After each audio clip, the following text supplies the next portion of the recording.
"Where did you get that?" she asked, shocked. "Really? I show you proof of your cheating and you ask where I got it? Does it matter? Will it change the fact that you cheated on me?" I asked my wife of 7 years. "It looks bad, and I admit we kissed, but it's not cheating. We were in full view of others," she replied. "So, that's your defense? No explanation of who he is or why you were kissing? You think because you're not having lovemaking in the picture, it's fine? Is that your idea of keeping our vows?" I retorted. "Brian, I see you're upset. We were just caught off guard. Making a big deal out of this won't help," she said firmly. "You haven't even given me his name. Why should I get upset over someone I don't know?" I said sarcastically. "Does his name matter?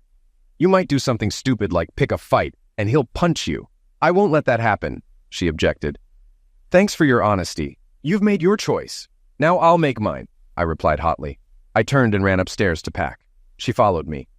"What are you doing?" she asked, confused. "Packing a suitcase," I responded curtly. "But why?" she questioned, desperation in her voice. "I can't take your lies and deceit. I need to leave before I do something I regret," I growled. "Don't be silly, Brian. You wouldn't slap me," she said, trying to reason with me. "Until today, I thought you'd never cheat on me." "I guess we don't know each other," I shot back. "Cheating? Who said I cheated? Kissing him wasn't cheating," she argued. "There you go lying again. But I've never cheated on you, Brian. I didn't cheat on you with him or anyone else," she shouted, her voice rising. "What do you call this?" I held out another picture from that same night. "A pretty good picture of you entertaining him." "But where? How?" she stammered. "Does it matter? Does knowing change the fact that you cheated and lied?" I demanded. She dropped the pictures and sobbed, trying to hug me. "Stay away, Tracy. I gave you a chance to be honest, but you didn't think I was worth the truth. I could have stayed to discuss this for our son's sake if you were honest, but you demand too much. I'll take my phone. Only call for emergencies with Bobby, or I'll block you. Clear?" She nodded, and I walked out, furious and heartbroken. I checked into a motel on Friday night. I decided to take the weekend to consider my next steps. If I divorced her, Bobby would be in a single-parent home, and I'd have to pay alimony and child support. I wish she had explained or apologized. That's why I decided it was better for us to be apart and think about our next move. The absence of my wife and son weighed heavily on me, and the loneliness was unbearable. I cried until I passed out. By noon the next day, messages started arriving. I had earned an engineering degree and worked at a local chemical lab.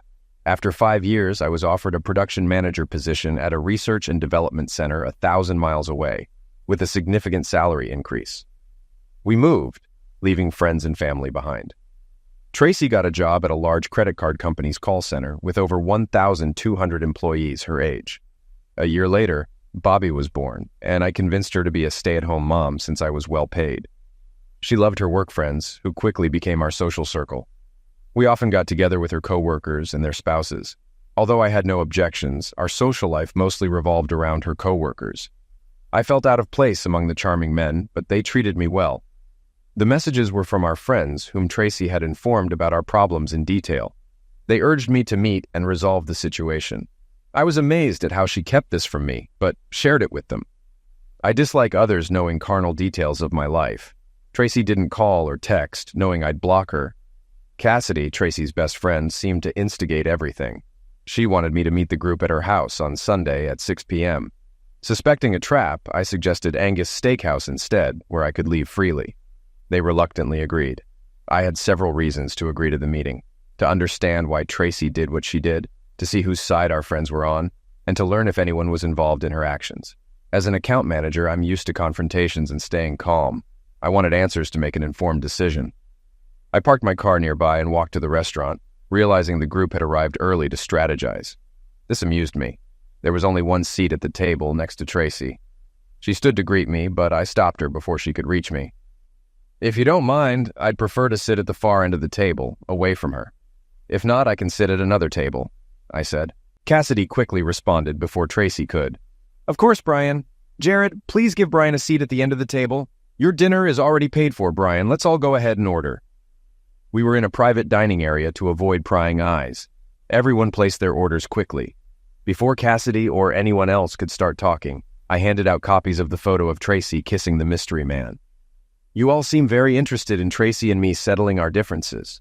I was shocked she shared our personal matters before we had a chance to discuss them ourselves. This shows her continued disrespect for me and our marriage. Cassidy tried to speak, but I interrupted. Before any discussion begins, I want an answer. Look closely at this picture. Do you see that man? Tracy refuses to give his name. I'm sure at least one of you knows who he is. If you want to help, I need information. If no one can be honest and provide the facts, then we have nothing more to discuss. There was complete silence. Even Cassidy hesitated to speak. No one claimed they didn't know the man or offered his name. I had my answer. Thank you for your time. I hope someone is hungry enough to eat my steak. I've lost my appetite. No one here seems interested in helping us repair our relationship. I apologize. I got up and left. Tracy called out, begging me to come back, but no one else did. It was clear our friends were her friends, not mine. Tracy, Cassidy, and the group were stunned. They had planned a reasonable discussion, but I blindsided them with my demand. They weren't prepared to handle it. I didn't mention it at the restaurant, but I was on my way out of the motel. I stopped at a fast food place to grab something to eat. When I got home, I talked to the babysitter Tracy had hired, paid her, and thanked her. I quickly ate and moved my clothes and personal items into the spare bedroom. Over the weekend, I had bought locks with identical keys for the spare bedroom and hall bathroom doors to avoid any physical encounters with Tracy. Once settled, I played with my 3-year-old son, bathed him, and put him to bed. Tracy arrived home around 10:15 p.m. She seemed happy to see me back and found me in Bobby's room, watching him sleep with tears streaming down my face. I shushed her and waved her away. No need to disturb his innocent slumber. After closing the door, she tried to hug me, but I stopped her. I'm glad you're back. Let me make you something to eat. We need to talk. I've already eaten, but thanks. So where have you been? With your lover again? I hinted. No, I was at the steakhouse. They helped me find the right words to get us back on track. I have a lot to tell you, she explained. I'll talk if you give me your lover's name. If not, we have nothing to discuss. I just can't, she said sadly. I wish you'd show me, your husband, half the devotion you show your lover. I'll stay in the spare bedroom until further notice. Don't touch me. Who knows what diseases you might carry now, but I won't let this keep me from my son. If you're ready to talk, your first words will be your lover's name. If you're willing to sacrifice our marriage to protect him, so be it. Don't speak to me until you're ready to give up his name. She walked away, sobbing. A week went by. Tracy and I only spoke to Bobby, not to each other. On Monday night, I came home to a surprise. Everything seemed fine until I walked into the kitchen. A crowd of Tracy's friends surrounded me, eager to see me again. They avoided saying anything that might annoy me, but it felt like they were walking on eggshells. The first thing I asked was, "Where's Bobby?" I didn't want adult conversations around my son. I've dropped him off at the babysitter's. He's staying there tonight, Tracy explained. I see, I said, surprised. There had been pre-planning I wasn't aware of. I didn't see your cars parked outside. We all parked a block away to surprise you, Brian. We couldn't risk you driving by after seeing our cars, Cassidy said. Well, you caught me off guard. Why are you all here? Has something changed that I should know about? I asked. Yes, honey, Tracy began. Let's go to the living room and explain everything. I'm ready to answer your questions. Sure, but I need to use the bathroom first. I'll be right there. I went to the restroom, turned on the recording on my cell phone, and put it in my shirt pocket. Then I joined them in the living room and noticed 2 new faces. I immediately recognized Tracy's lover sitting next to a younger woman. Tracy began, Brian, meet Elliot Franklin and his wife, Gail. They've been our friends for a long time. I know this may shock you, but you insisted on knowing who he was. We all decided this was the best way to tell you. If you try to attack him, the guys here will intervene. We don't want anyone to get hurt. So you finally show me his face. It's a bit late to worry about me getting hurt, isn't it? I said sarcastically. You didn't care about hurting me, just keeping him safe. Don't worry, I won't touch him. I don't want any diseases he might have given Tracy. Everyone groaned in disappointment. Cassidy jumped in. Brian, we understand your frustration. Can we speak calmly? We are trying to give you what you asked for. You wanted his name, and now you have it. We assumed you would also want to talk to him, and we've arranged that. Elliot doesn't need me to speak for him. He can speak for himself. We're just introducing you. Elliot stood up and held out his hand. We've gotten off to a bad start. I hope we can be friends, or at least polite. I'll treat you with respect and courtesy, and I hope you will do the same. May I call you Brian? He asked. I kept my hands at my side. First, since we're just meeting, Mr. Franklin, you should call me Mr. Wilson. I can't imagine our relationship warrants familiarity. Second, you promise respect after showing blatant disrespect. I won't ignore your insolence and treat you politely in return. Fair enough, Mr. Wilson. My suggestion was for our conversation today, not past incidents. I'd like to discuss what happened between me and the woman you married. Please don't call her my wife. That title may be short-lived. I'm considering divorce, which I'm sure you know. How should I address her, Mr. Wilson? Refer to her as the woman I married. I'll accept that. Very well, Mr. Wilson. I'd like to explain what happened between the woman you married and me. I hope you find my perspective acceptable. I'm listening, Mr. Franklin. Go ahead. Elliot took a deep breath and began. Look around this room, Mr. Wilson. You see a room full of attractive people, including the woman you married and yourself.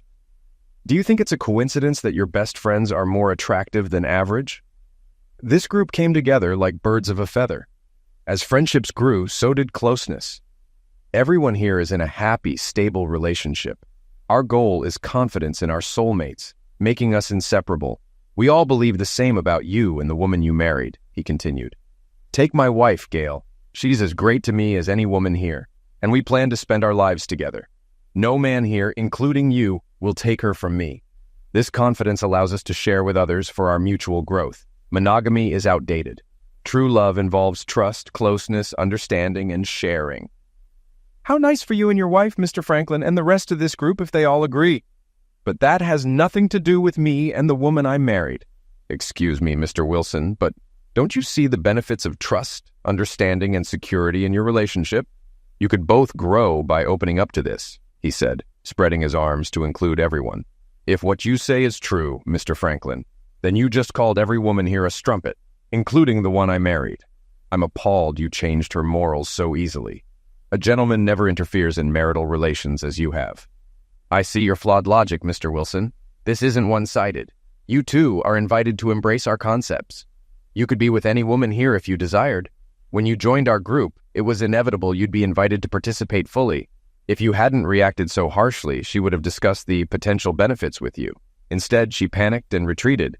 I'm sure you'll see the benefits of what we suggest. We just need to find a way to make you comfortable.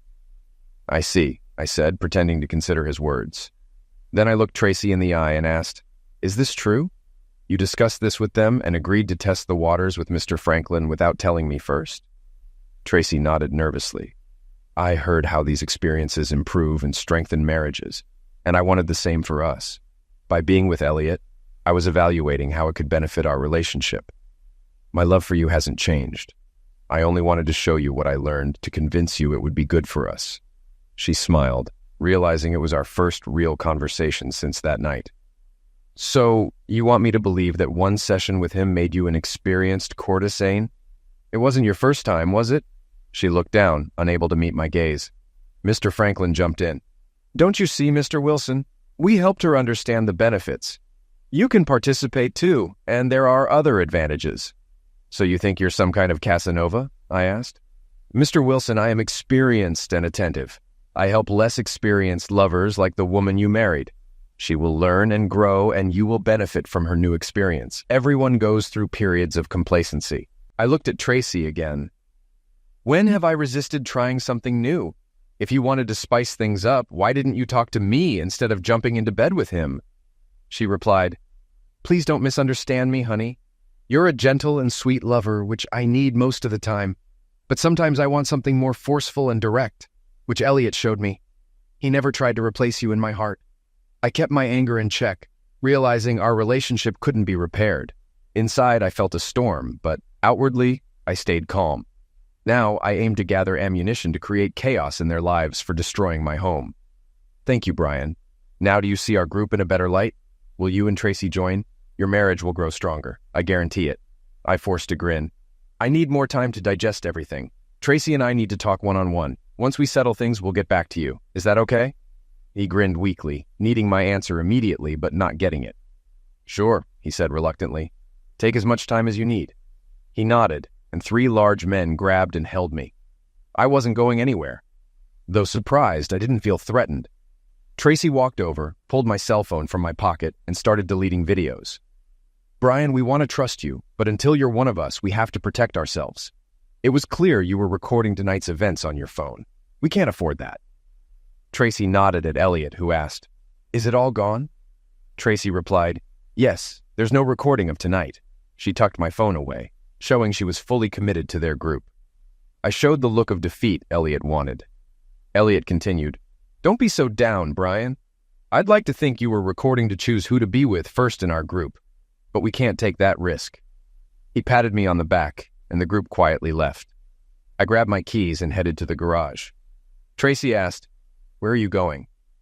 "To pick up Bobby, if that's okay," I replied. "I was hoping we could, reconnect tonight. Do you really need to get him now?" "I miss my son. I'll be back soon," I said, and walked out. I drove to Angus Steakhouse, hungry since I hadn't eaten dinner. The restaurant didn't disappoint. I savored the tender beef, mentally reviewing the night's events, hoping my plan would work out. Mrs. Stevenson thanked me for the generous tip. I might need her help again soon. Bobby was thrilled to see me and couldn't stop laughing all the way home. I bathed and fed him before putting him to bed. Tracy informed me she was cooking something light, but I told her I had already eaten and she should take care of herself. Offended, she brushed me off, not wanting to upset Bobby since we both had work tomorrow. I got ready for bed. Tracy wanted to talk. "What's going on, Brian? You seemed interested in Elliot's offer, then you shut me out. What happened?" she asked. "I'm glad you asked. Let me answer with some questions. Your answers might provide clarity," I replied. "Go ahead," she said. "Just before they left, 3 men grabbed me in my own house. You said nothing, is that true?" "It wasn't like that," she objected. "Wasn't it? 3 men grabbed me. Yes or no, Tracy? Did it happen?" "Yes," she said, but I interrupted her. "Yes, it did. Did you protest to any witnesses who were also silent? Yes or no, Tracy?" "No," she answered reluctantly. "We're starting to understand. Next question. Did I ask you to take my phone and delete anything from it? Yes or no, Tracy? Be honest." "No," she said quietly. "So bear with me, this is a long question. Be careful so I don't have to repeat myself. You admit you had no objection to me being restrained in my own home. You also admit you took my cell phone and deleted recordings, not at my request, but at someone else's. Is that true, Tracy? Yes or no?" I asked, my frustration clear. "Yes," Tracy replied. "Good. We're almost there. Since I was in the room and heard no one ask you to delete anything from my phone, you must have agreed to this task without my knowledge. Is that correct?" I pressed. Tracy looked down. "Yes, that's correct. I hadn't thought of it that way. You make it seem like a betrayal," she said, her voice shaking. "It is a betrayal, Tracy. Now why did I drop you like a hot potato? Your own answers reveal why. You proved today that you are on their side, not mine. Now I'm going to bed alone. I don't want to be around someone who so indifferently betrays me," I declared. Tracy started sobbing as I left her in the hallway. I locked the door. Around 4 a.m, I heard her trying to open it, but the lock foiled her attempts. Tuesday morning, I talked to the Vice President, Dan. "Dan, can you recommend a good divorce attorney? One who will fight hard for the husband," I asked him. "Please tell me you're not asking for yourself, Brian," Dan pleaded, looking worried. "Unfortunately, I am. I assumed you might know someone," I replied, trying to keep my composure. "I'm friends with Ted Russ from our legal firm. He can recommend someone. Let me call him and get back to you," Dan offered. "Thanks, Dan," I said, feeling a bit of relief. "And don't worry, Brian. This stays between us," Dan assured me. "You don't know how good that feels to hear." "Thank you, Dan," I said, genuinely appreciating his support. On Ted's recommendation, I called B. Thornson's office and set up an appointment for 2:30 that afternoon. It turned out to be Beatrice Thornson. She told me her caseload was 70% women and 30% men, but she fights hard for her clients. Despite the circumstances, I convinced her of my position, and she agreed to take my case. She warned me I'd be paying child support until Bobby turned 18, including college expenses. I said I was fine providing for my son and hoped for 50-50 custody. For alimony, she said I'd likely pay for 3 to 5 years, depending on the judge. In this state, it's usually 1 year of alimony for every 2 years of marriage, up to 20 years. After that, it's limited to 10 years. Although I'd have to deal with it, the thought of paying her to have fun with idiots pissed me off. Expecting our family to grow, Tracy and I rented the house we lived in for the past 4 years while planning to build our dream home. I had many sketches for our future retreat. Now, those dreams are gone. At least the house won't be sold, divided, or fought over. Bobby, being so young, isn't attached to any particular home. If Tracy continues to rent the house, it doesn't matter to me. I know I could never sleep in the master bedroom again, knowing it had been used by that idiot. Who knows how many times they had been together before I discovered her infidelity. B explained that the average divorce in our state takes 8 months, if uncontested, and a year if contested. I hoped for the 8-month timeline. Staying married to a traitorous wife held no appeal now that I had decided to divorce Tracy. B also mentioned there was no financial benefit to filing a declaration of infidelity, but it could help in custody disputes. She said the paperwork could be ready by Thursday afternoon, and I asked her to serve Tracy at work on Friday at 10 a.m. so her friends and colleagues could witness it. After resolving the divorce issues and agreeing on a fee, I asked about living arrangements until the divorce was finalized. "What questions do you have, Brian?" B, my attorney, asked. "My main concern is time with my son. 8 months to a year is a long time for both of us. I don't want to be an absent father. Would it be illegal or inappropriate to continue living in the same house to maximize my time with him?" I inquired. "While not uncommon, it can be challenging," B replied. "How so?" I asked, curious. "When she's served on Friday, she'll be extremely unhappy. If you're nearby, she might retaliate. Are you prepared for her anger?" B explained. "Absolutely. I can handle it. Knowing we'll be legally separated," I responded confidently. "She may not want a divorce. Often cheating wives want both their husband and their affair. She might try to prevent it," B warned. "But it's a legal process, right? She can't stop it just because she wants to," I said, trying to understand the situation fully. "True, but she could complicate things," B noted. "How?" I asked, concerned. "If you become carnal before the divorce, the timeline resets to 0, and you'll wait another 8 months. The state will see it as a desire to end the divorce process," B explained. "That won't be a problem for me, though I can see Tracy trying to lure me into bed to disrupt the process. I have an iron will, B. I won't give in," I said firmly. "You don't have to," B insisted. "Tracy could claim you had an affair, and unless you can prove otherwise, which is nearly impossible, the timeline resets. The judge will find it hard to believe you weren't carnal while living together. I've seen it before, Brian, and I strongly advise against it." I countered. "If she makes such a claim, would she need to provide specific details like time and place? I could refute those." "Yes, she'd need details, but it would still be your word against hers, and the judge might believe her, especially if she's tearfully persuasive," B cautioned. "Leave it to me. Thank you, B. You've been a great help," I said, feeling somewhat reassured. I then discussed another legal issue that I would face after the divorce. Tracy usually gets home half an hour before me, so I wasn't surprised to find her cooking. I avoided the kitchen and headed upstairs to shower. Using the hall bathroom gave her fewer opportunities to trap me. I took a change of clothes with me, practicing living separately under the same roof. When I came out of the bathroom, she was waiting in the hallway. "Dinner will be ready soon. Bobby's in his high chair. You smell nice," she said. "I'll be right down." "Thanks," I replied, unlocking my spare bedroom door. The tension was palpable, but she didn't say anything sarcastic. As we ate, she began, "I'd like to explain about the cell phone last night." "Go ahead," I said calmly. "Elliot knew you were recording and said it wasn't fair to expose everyone to that risk. They couldn't leave until the threat was neutralized. He suggested I delete the records myself in your presence." "I see. And why did they trust you to do that to your husband?" I asked. "Because I gave them my word. Brian, I don't understand," she said, sounding confused. "Understand what? Didn't you promise to be faithful to me on our wedding day?" Silence followed my remarks, and I was glad for it. "Darling, I don't want you to think I'm on their side. That's not true," Tracy insisted. "It isn't? What if those men had grabbed you in our house? Do you think I would have stood by silently?" I challenged. "What choice did you have, Brian?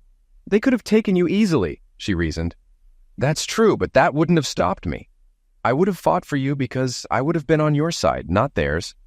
Last night, you acted like one of them," I pointed out. "I'm sorry. You don't understand, Brian. I explained about the cell phone." "I don't know what else to say," she said, looking frustrated. "There's nothing more to say, is there?" I joked. "You're right. How did you find those pictures, Brian?" "I'd like to know," she asked, her curiosity piqued. "I'm sure you would. Maybe one of your friends isn't as loyal to your cause. What if a coworker sent those pictures to me? How would you feel?" I teased. "Who? Please tell me who. A man or a woman?" she asked urgently. "I can't tell you, Tracy. Why not? I gave my word, I said with a grin. She realized she wasn't getting anywhere and decided to change the topic. Did you enjoy watching? She asked, trying a different angle. No, I just saw a bunch of animals, I replied bluntly. That's right, Brian. It doesn't have to be emotional. It's supposed to strengthen our marriage, she argued. How's that going? Our marriage is hanging by a thread, I retorted.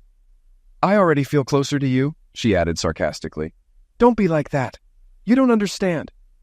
Tracy, has our life become so boring and devoid of fantasy that you think we can't survive as a couple without involving others? I asked, my voice filled with disbelief. I didn't say that. It's not about survival. Don't you want to do more than just survive? Shouldn't we take chances to strengthen our marriage? What's the damage in that? She asked, her voice full of frustration. The damage is the destruction of the trust we once had. Your experiments are tearing our marriage apart. Maybe your friends don't value fidelity, but I do. I don't trust you anymore, Tracy. You've shown you're capable of doing whatever you want behind my back. If it's so important, why didn't you talk to me before jumping into bed with another man? I responded, my voice rising. I knew you'd react like this. I thought if I participated and saw the benefits, I could bring what I learned to you. When you see the improvements, you'd understand the value, she explained, trying to justify her actions. So you and Elliot see yourselves as enlightened, thinking people like me need to be spoon-fed your superior knowledge. How elitist of you! I didn't realize how lucky I was, I said, sarcasm dripping from my words. She noticed. Let me show you what I've learned. I adopted techniques from Elliot and watched Gail closely last night. The goal is to improve our love life, not destroy it. Let me show you. You won't regret it, she enthused, attempting to persuade me. Every time I look at you, I cringe. I'm not interested in kissing you anytime soon. All you offer now is what used to be mine, shared freely with other men, I retorted, my anger barely contained. Only yours. You don't own me, Brian. I never have and never will, she said defiantly. You're right. I never claimed to own you. I thought you were mine because you said you gave yourself to me. Now you've taken that back and given it to another man. You've broken something in me, Tracy, and I'm not sure it can be fixed, I said, my voice filled with sorrow and finality. She started sobbing again. That was the last conversation we had until Friday. I spent all my free time with Bobby. I changed his diaper and didn't ask for her help. It was almost a game of who bathed him the most. Bobby enjoyed the attention, and so did I. Over the next few days, I researched Elliot and Gail Franklin. I found almost nothing. The only public record for an Elliot Franklin was a homeless man arrested for soliciting money downtown. The photo and age didn't match the one who had entertained Tracy. I'll keep trying to find out more about them. I arranged for Tracy to be served at 10 a.m. on Friday because I was attending a meeting of the local chapter of facilities managers. These meetings last 2 to 4 hours, including lunch, and are sponsored by contractors advertising their services. If Tracy called, my secretary would confirm my extended absence, and I'd leave my phone on silent, only answering emergency work calls. I wasn't avoiding Tracy. I wanted to give her time to process the shock before talking. When I returned to work, I saw her numerous messages and called her back. She answered quickly, clearly upset. It's about time. Are you serious? Getting served in front of my friends? Do you know how embarrassed I was? Are you really divorcing me over this? I told you it was nothing, Brian. When will you get that through your head? Why won't you return my calls? Why won't you talk to me? My secretary should have informed you that I was in a management meeting. I called you back as soon as I could. I have a job to do. And when have I refused to talk to you? You've been avoiding me for the past 2 days. I'm still talking to you now. Let's resume this conversation after work when we have more time, I said firmly. She started crying. I don't want a divorce. Please, Brian, don't divorce me. We'll talk tonight. Okay, Tracy? Okay, she said, sniffling. I love you. Tonight, then. Goodbye, Tracy, I said, ending the call. I had one more short meeting about a lab issue and called our contractor to resolve it. I arrived home early, knowing Friday afternoons are usually quiet. Realizing she might not want to cook, I picked up Chick-fil-A for dinner and texted her. She arrived shortly after I did. I grabbed Bobby from her car and carried him inside. She hugged me as I held him. I set him in his high chair and helped feed him. Babies can be messy eaters, and Bobby was at the stage where he liked to throw food. She thanked me for the takeout.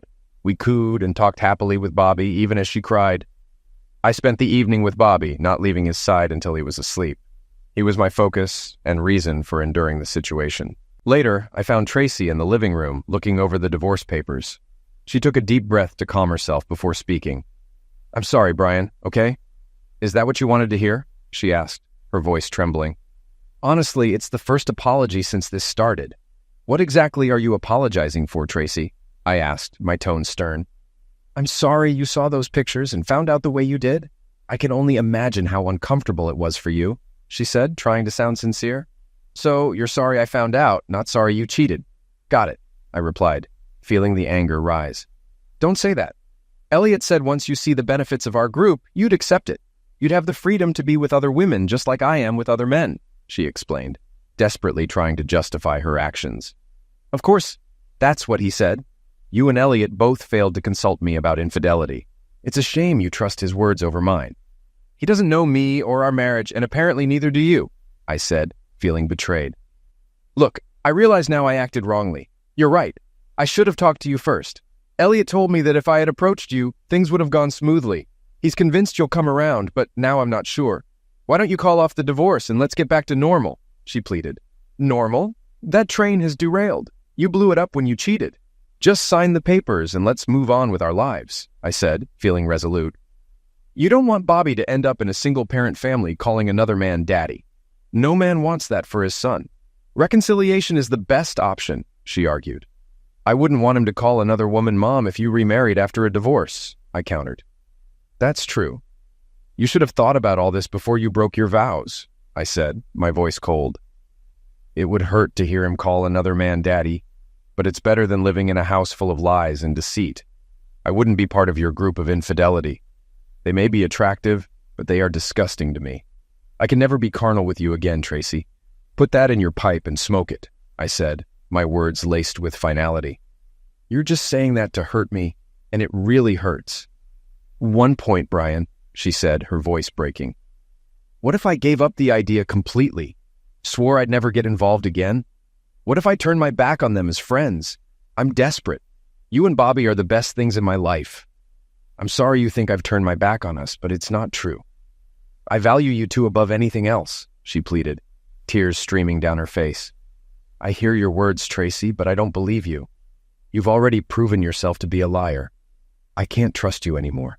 Just sign the papers and let's get this over with," I said, my voice firm. "I'll never sign those papers. I don't want a divorce, and I will fight you every step of the way, no matter how long it takes. I may have lost you now, Brian, but I want you back. I'll crawl to you on my hands and knees until you take me back," she vowed, her determination evident. "Too bad you didn't have enough faith in us to stay true to your vows. Once cheated, always cheated." "That's how I'll always see you," I quipped. She started sobbing, realizing the difficulty ahead. "What now?" she asked. "I hope you don't expect me to leave. I'm staying here with Bobby. We have nowhere else to go," she mumbled. "You're right. Bobby is my whole world now. I don't want to be away from him. That's why I'll stay here during the divorce. I won't get in your way. I don't need you to do my laundry, cook, or clean. You take care of your needs, I'll take care of mine, and we'll both take care of Bobby. Just don't touch me. You're disgusting to me now. We will coexist until the divorce is final, but there will be no reconciliation," I stated firmly. Her hope turned to dejection. "I heard you, Brian. But divorce is a long road, and a lot can happen. I'm going to get you back, honey. I swear I will," she declared. "As long as you keep hanging out with your friends, you won't have a chance. I won't socialize with them again. If you ever bring one of your lovers here, you and he will regret it. Is that clear?" I warned. "Of course, sweetheart. I'll turn my back on them if that's what it takes." "Do you want me to quit my job and be a full-time mom?" she asked, trying to find a way to mend things. "No, it's too late for that. Besides, if you did, I'd just be paying more in child support in the divorce," I responded bluntly. She didn't like my response, but kept a cheerful smile. I decided to treat this as a temporary business arrangement. Nothing would stop me from spending time with my son. For a few weeks, we communicated politely, saying only what was necessary. Surprisingly, we agreed to several suggestions from my attorney. I would pay the rent if Tracy paid the utilities. I canceled all utilities in our joint names and reissued them in hers. Both our cars were paid off, so we each paid for our own gas and insurance. We took care of our own meals, so there was no need to share groceries. Financial independence was easier than I expected. Since I still paid most expenses, she accepted it. I transferred half of our savings to a new account in my name, and left the rest in hers. She was unpleasant for a few days, but soon realized I was just enforcing the divorce terms she refused to sign. Tracy made every effort to engage me in conversation. I was always polite and never refused unless she got personal. I never asked her for anything or started conversations.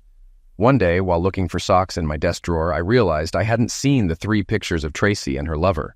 I urgently searched all the drawers but couldn't find them. I knew who had taken them. Examining the lock on my door, I noticed fine scratches, suggesting she had a locksmith make a key. The next day, I bought 2 new identical locks for the bedroom and bathroom doors and kept the keys hidden. She didn't want me to know she could access my room, and I didn't want her to know she couldn't anymore. Her continued betrayal confirmed my decision to divorce was right. I wondered if she'd lie about her date with Elliot. After a few months of detente, she began asking me to take her out or do couple activities. I always declined politely. She was getting nervous, missing her friends, but remembered her promise not to socialize with them. Then I started getting calls and messages from them, inviting me out or offering to stay away. I blocked each number without responding. In mid-December, she invited me to her company's Christmas party. I declined, citing a babysitting commitment, and wished her a good time. We'd always gone together before. The following weekend was my company's party. I planned to go alone, but she didn't want that. She took Bobby to the babysitters, and I left for the party without a word. She followed me and found me at the party. She looked stunning and tried to make small talk, but I kept my distance. Vice President Dan asked if we had reconciled. I explained the situation, and he laughed, admiring my courage. I emphasized my priority was spending time with my son. Dan understood. Leaving the party, I picked up Bobby, who slept all the way home. I expected Tracy to be upset, but she seemed grateful for any attention she received. Tracy wore minimal clothing around the house. I used my engineering skills to lower the house temperature, hoping she'd wear more. It partially worked, and after 2 weeks, I restored the thermostat to normal. At least I tried. 5 months later, she informed me she was having dinner with her friend Cassidy on Saturdays if I didn't mind watching Bobby. I agreed, as long as she didn't bring anyone into the house. I joined my employer's bowling league on those Saturday nights, enjoying myself and the attention Bobby got from the ladies. It was much better than sitting at home wondering about Tracy. One day, I got home later than Tracy, and she asked where I had been with Bobby. I told her the truth. She asked to come along next time, and I told her honestly that I only left the house when she did. This upset her, but pleasing Tracy was no longer my concern. She often asked how we could be a loving couple again if I never gave her a chance. She never signed the divorce papers, which were supposed to take a year. 6 months later, my attorney, B. Thorenson, informed me that Tracy's lawyer had successfully argued for 10 mandatory marriage counseling sessions, 2 a week. I had to attend and answer every question the counselor asked. I asked if I could repeat the same short sentence for every question. B said as long as it was relevant to our marriage, it was fine. I thanked her and hung up. Tracy's lawyer ensured the counselor favored the wife and vilified the husband. I didn't care what the therapist thought as long as I followed the law. To every question and statement from Tracy and the therapist, I replied, I don't want to stay married to a promiscuous woman. Soon, they were both frustrated and angry. Despite the verbal misuse from both women, I remained calm and polite. After the 5th session, the therapist canceled the remaining sessions, calling them unproductive. The following months passed without change. I spent every spare minute with Bobby, strengthening our bond. 4 days before the divorce hearing, Tracy moved out with Bobby, and I was served with a restraining order. B contacted me with bad news. B, you know me better than that. Not one word is true, I said, trying to keep my composure. Okay, I needed to hear it from you. I will fight for you, but it will be hard without evidence. Has she provided all the information needed to investigate her allegations? B asked, her tone serious. Yes, I have the details in a folder in my office, I replied. Email me the information. Remember, you cannot contact her or your son until I tell you otherwise. If she calls, hang up immediately. Understood? B instructed. Got it, I repeated. 2 days later, I walked into the house after work and was shocked to see Tracy at the kitchen table. Her car wasn't there, so she must have come with someone else. My first impulse was to leave to avoid violating the restraining order, but she called out, Brian, turn around and listen if you want to see Bobby again. She had my attention. I just stared at her, keeping my distance.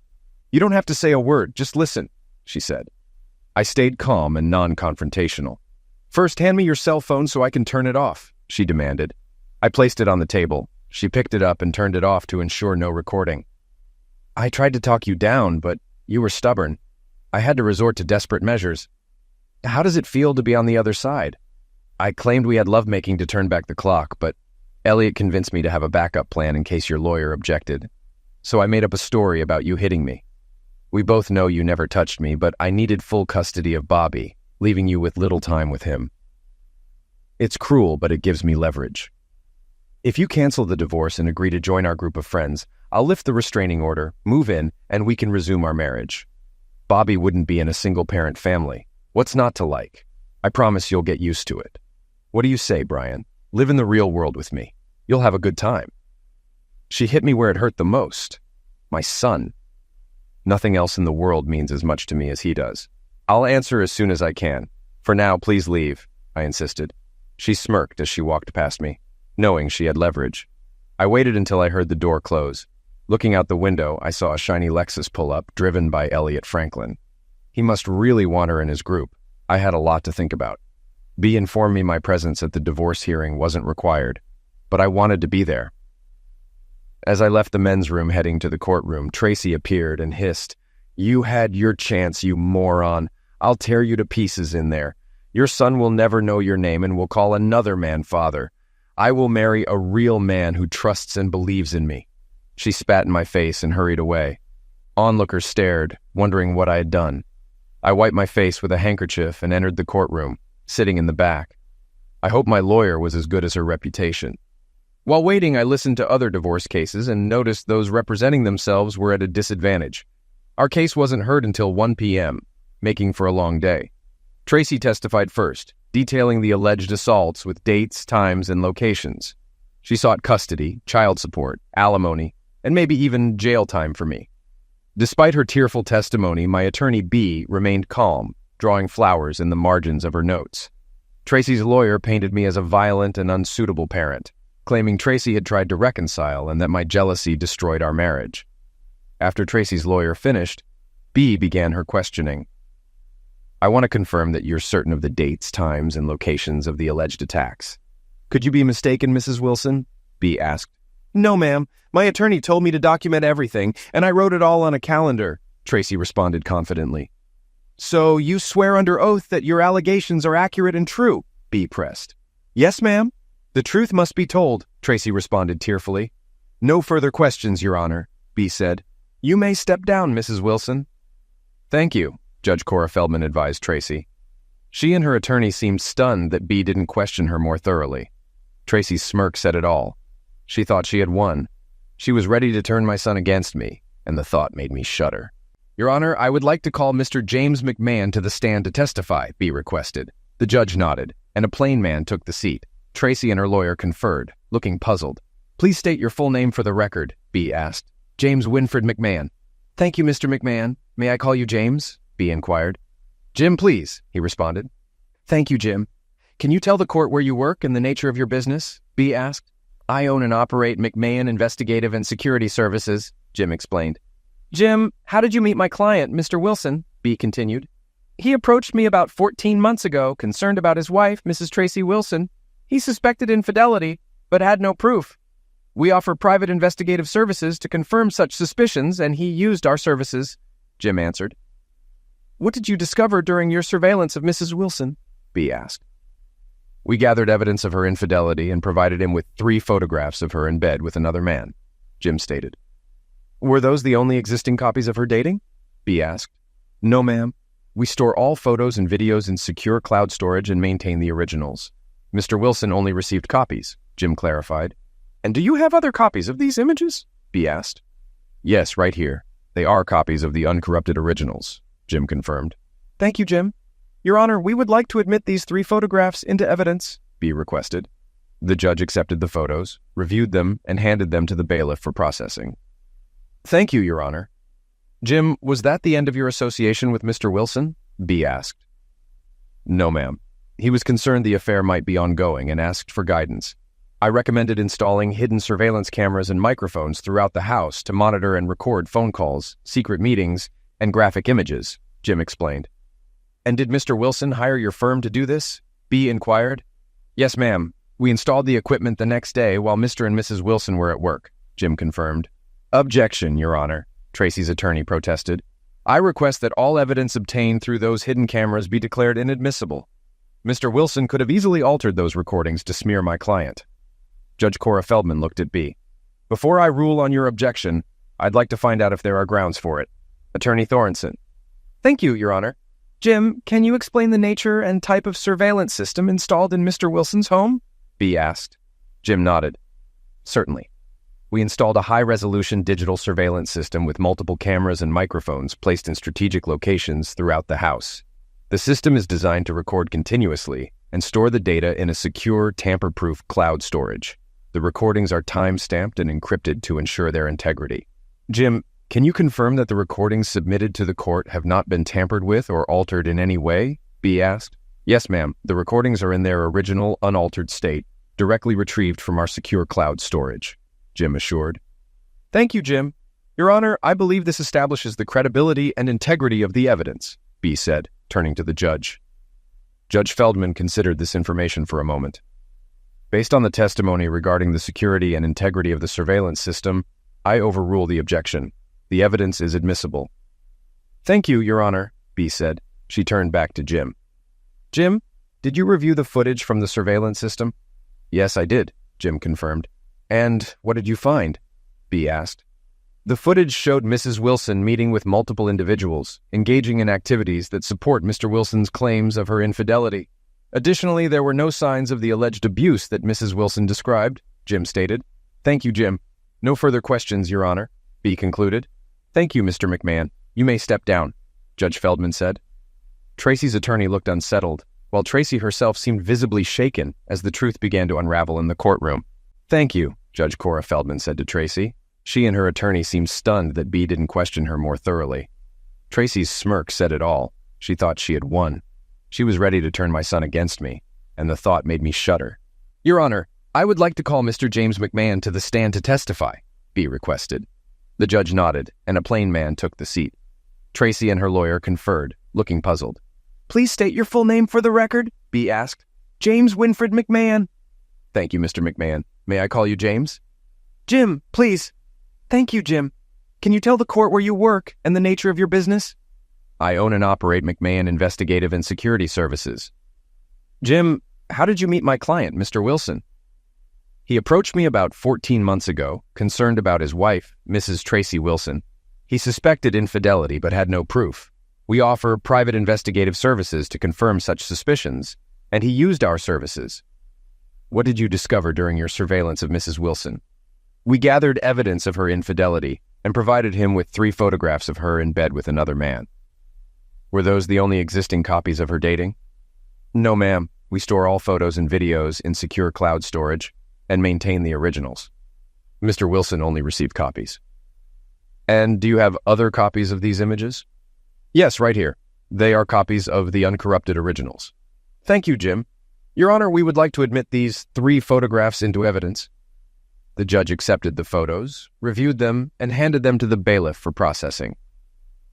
Thank you, Your Honor. Jim, was that the end of your association with Mr. Wilson? No, ma'am. He was concerned the affair might be ongoing and asked for guidance. I recommended installing hidden surveillance cameras and microphones throughout the house to monitor and record phone calls, secret meetings, and graphic images. And did Mr. Wilson hire your firm to do this? Yes, ma'am. We installed the equipment the next day while Mr. and Mrs. Wilson were at work. Objection, Your Honor, Tracy's attorney protested. I request that all evidence obtained through those hidden cameras be declared inadmissible. Mr. Wilson could have easily altered those recordings to smear my client. Judge Cora Feldman looked at B. Before I rule on your objection, I'd like to find out if there are grounds for it, Attorney Thorenson. Thank you, Your Honor, B replied. Jim, can you explain the nature and type of surveillance system installed in Mr. Wilson's home? All cameras transmit data wirelessly to a laptop hidden under the house, which is connected to a wired Ethernet hub, Jim explained. The data is streamed to our secure cloud servers. Mr. Wilson does not have access to the raw records. The laptop only stores the web address to which the content is sent.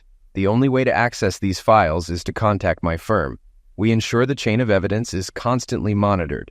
Mr. Wilson's only involvement is the monthly replacement of the camera batteries. Judge Feldman smiled at Jim and nodded. I've seen you in my courtroom before, Mr. McMahon. Your firm has an excellent reputation. The objection is overruled. Thank you, Your Honor, B responded. Turning back to Jim, she continued. Jim, you heard Tracy Wilson's testimony accusing my client of assault. Here are the dates and times of the alleged assaults. Do you think her accusations have any merit? No, ma'am, they don't, Jim replied confidently. What makes you so sure? B asked. When we reviewed the recordings from those dates, there were no incidents of violence. Mr. Wilson was happily playing with his son, and Tracy Wilson was alone in another room. The house was peaceful at the times of the alleged assaults. Tracy and her attorney avoided eye contact, focusing on the floor. Jim, can you provide additional information regarding her allegations? B prompted. Yes, I have a transcript of a phone call Tracy made the day before she moved, Jim stated. She talked about hating to see her husband treated this way and mentioned someone else punching her up so she could blame him. She planned to use this as leverage against him. Objection, Your Honor. That's hearsay, Tracy's attorney interjected. I can provide the original tapes. The transcript is an accurate reflection of her words, Jim offered. Tracy's lawyer did not object further. Thank you, Jim. No further questions, Your Honor, B said and sat down. Judge Feldman then addressed Tracy's attorney. Would you like to question this witness? Defeated, Tracy's attorney replied. No questions, Your Honor. Thank you, Mr. McMahon. You may leave the room, Judge Feldman said. Thank you, Jim responded, and then left the courtroom. After Jim took his seat, the judge continued. It's clear that an innocent man is being falsely accused to sway the court for full custody. Mrs. Wilson has perjured herself, a third-degree felony punishable by up to 36 months in prison. This transcript will be forwarded to the district attorney for possible prosecution. I grant full custody of Bobby Wilson to his father, Brian Wilson. Tracy Wilson will have visitation rights at Mr. Wilson's discretion. Mr. Wilson, please be generous with visitation as your child needs his mother. I nodded in agreement. As for alimony, I award $1,000 per month to Tracy Wilson for 42 months. Each of you will keep your automobiles. The checking and savings accounts will be divided equally based on the balances as of the divorce petition filing date. Each party will retain their retirement accounts. Since Mr. Wilson has primary custody, the court will not award child support. Mr. Wilson, do you wish to stay in your current residence or move? Judge Feldman asked. I stood up. Your Honor, I don't want to live there any longer than necessary. Tracy can keep renting the house. I'm moving out. Very well, Mr. Wilson. The lease will be left to Mrs. Wilson, Judge Feldman confirmed. Tracy staggered to her feet. You have 8 hours to return the child to Mr. Wilson. If you refuse, you will be held in contempt of court. Understood? Yes, Your Honor, she said tearfully. Good. All restraining orders are lifted, and I grant the petition for divorce in Wilson v. Wilson. You will both receive divorce decrees within 30 days. Tracy cried, realizing she had lost her family. She turned to comply with the judge's order. Brian, I'll bring Bobby to your place tonight after dinner. I'd like to be with him for a few more hours, Tracy said, turning to me. That's not necessary, Tracy. I've already found a new apartment and will move there as soon as I leave here. I handed her a piece of paper. Here's the address. Bring Bobby tomorrow at noon. I'll be settled in by then. She nodded sadly. I'm sorry. This isn't the outcome I wanted. Well, now you can have the interesting love life you wanted without me. Good luck with your next open marriage, I said sarcastically. She didn't respond. Brian, thank you. For what? I asked, surprised. For not going after Elliot and Gail Franklin. They are wonderful people. Too bad you'll never know them like I did, she said.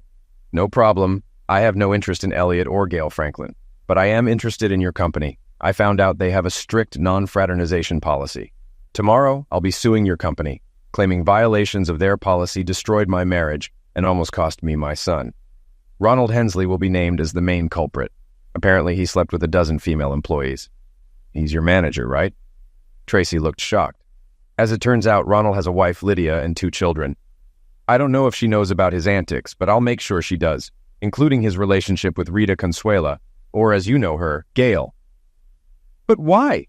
His wife and children don't deserve this, she pleaded. Neither did Bobby, I replied coldly. Why? He destroyed my marriage. Why shouldn't I destroy his? He almost took my son from me. Why shouldn't his children know the truth? Even now you defend him. If you stick around, Tracy, you might get your dream man. He could be divorced within a year. The downside is he might also be unemployed, just like your call center girlfriends. Their silence about Ronald's behavior also violates company policy. You want us all fired? How am I going to support myself now? She objected. Oh, don't worry, your job is safe. I promised your company I wouldn't publicize this as long as they kept you on staff. You might start your own group of followers. Just imagine how wonderful your life will be without me in the way.